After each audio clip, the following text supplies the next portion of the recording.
Let me start with something simple. Politics does not change fast. The economy changes fast.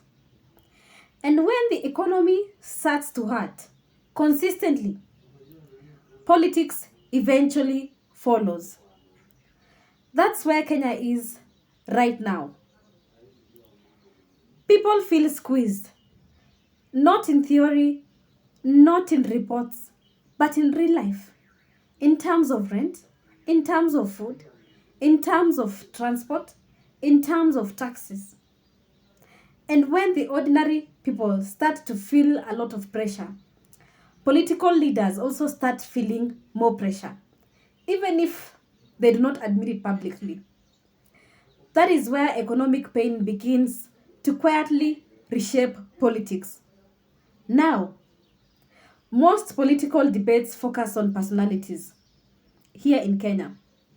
Who said what? Who attacked who? Who is trending? But power doesn't really move because of those words. Power moves because of pressure. And economic pressure is one of the strongest forces in politics. Let's talk about taxes, pay, levies, the new deductions, the expanded tax base. On paper, it is just pure fiscal policy. But politically, that is a pressure point. The people most affected are not the ultra-rich, because those ones always find buffers. It is the working class, it is those salaried Kenyans, it is the professionals, it is the people who vote, who complain, and who influence conversations. When that group starts feeling squeezed, political calm becomes fragile. Now I want you to put yourself in government's shoes for a moment. You're dealing with tax obligations, you're dealing with budget gaps, you're dealing with expectations, both domestic and international as well. You're dealing with non-joking institutions like the International Monetary Fund, IMF. And here, this is the most uncomfortable truth that most people do not want to hear. Economic policy here in Kenya is no longer purely domestic. There are external expectations. There are target conditions. That does not mean that the leaders we have no choice. But it just means that their choices are constrained. And constrained leadership behaves differently politically. And that is where things start to get interesting. When economic pressure rises, leaders begin seeking stability. They become less interested in constant political confrontation, and they start valuing calm predictability, reduced opposition pressure.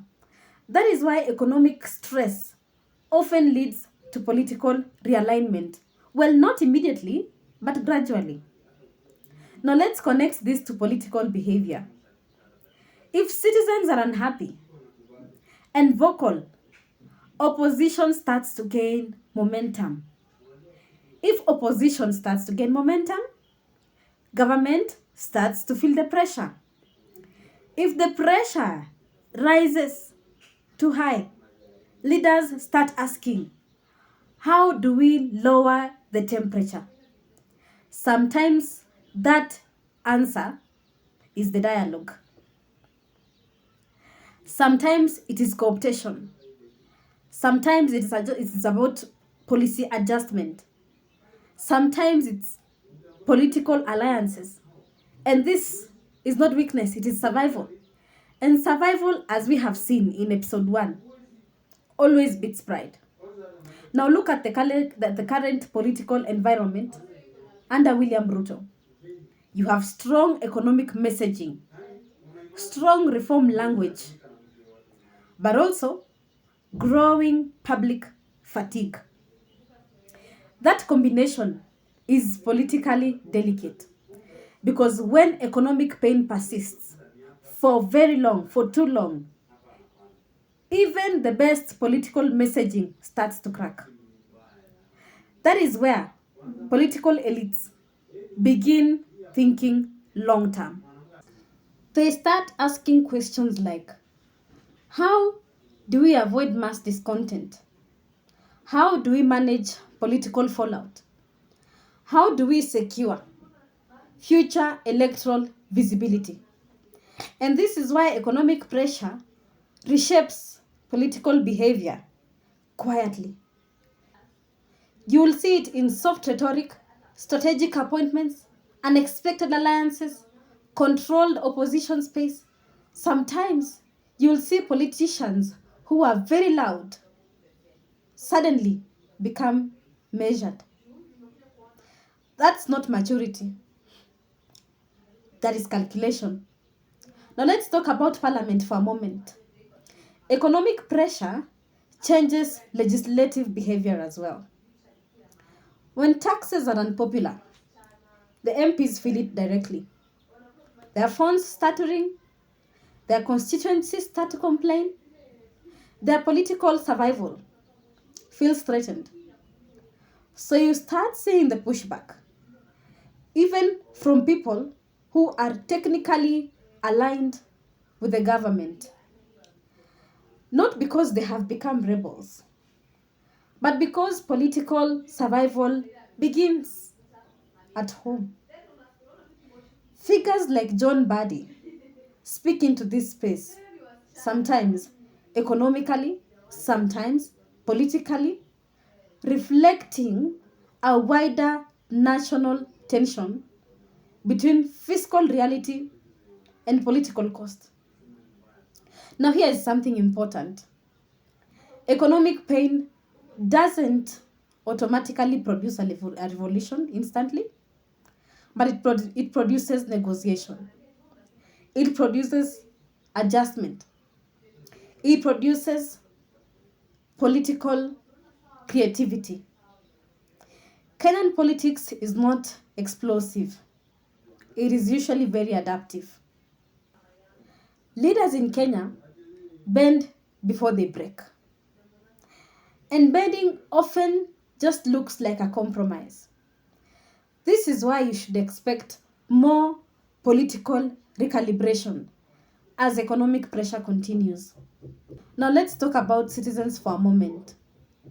When people feel economic pain for long enough, they stop reacting emotionally to politics. They become very pragmatic. They start asking, who can stabilize things? Who can reduce pressure? Who can deliver relief, even if it's temporary, even if it's partial? That changes voting behavior. It changes political alliances because suddenly ideology matters less than outcomes. And the politicians know this very well. That is why economic moments are usually very dangerous. We have witnessed it in Kenya. But it is also very powerful. They expose weakness. They force honesty. They reshape loyalty. So when you analyze Kenyan politics today, you can never separate economics from power. They are inseparable. The economy is not just a background issue. It is the engine moving political behavior right now. And as pressure continues, politics will continue to adjust quietly, strategically, deliberately. So if you want to understand what comes next in Kenyan politics, don't just watch rallies. Watch budgets. Watch taxes. Watch economic messaging from the government. Watch who softens and who hardens. Because economic pressure doesn't just change livelihoods. It changes politics and it changes power. And as always, power is never accidental. we have come to the end of the video. Kindly like, comment, share, and subscribe to my channel. I value your honest feedback. Until the next video, see you and bye.